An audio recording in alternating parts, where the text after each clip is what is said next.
And in today's video, I want to talk to you about what 500 plus tinnitus coaching clients have taught me that science hasn't really taught me yet. So if you are new here to this channel and maybe to tinnitus also, then you probably have been told that there is no cure for tinnitus and that science is sort of still trying to figure it out, maybe with stem cell therapy, many other approaches of recovering lost hearing. And in today's video, I want to tell you a little bit more about something that is not about a miracle cure, but about patterns and real signs that I see over and over again in people's tinnitus journey.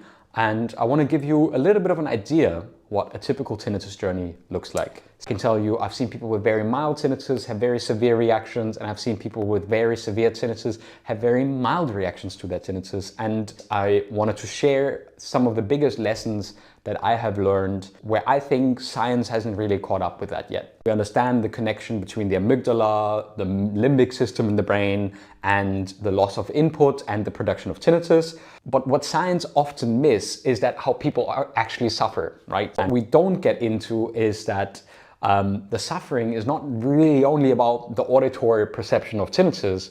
It's about the fear, the isolation, the frustration, the total hijack of your nervous system, really, that people who suffer from tinnitus often have and experience, right? So, you know, most people who come to me and actually work with me, they don't come to me and say like, my tinnitus is so loud I can't bear it. They say, I can't sleep, or I'm afraid of not being able to cope with my work, or I can't be there for my family. Right. And it's not that they say like, I constantly check the tinnitus or I feel broken. It's not that they say, and that's of course a big impact that I think science unfortunately often misses, because it's purely about the auditory perception of tinnitus, the subjective experience of tinnitus loudness, which in my opinion, honestly, isn't really the most important factor. So recently when one client came to me and said to me, the ENT measured my tinnitus at 80 decibels, then I was like, so what? We don't really have a valid way to measure decibel levels of tinnitus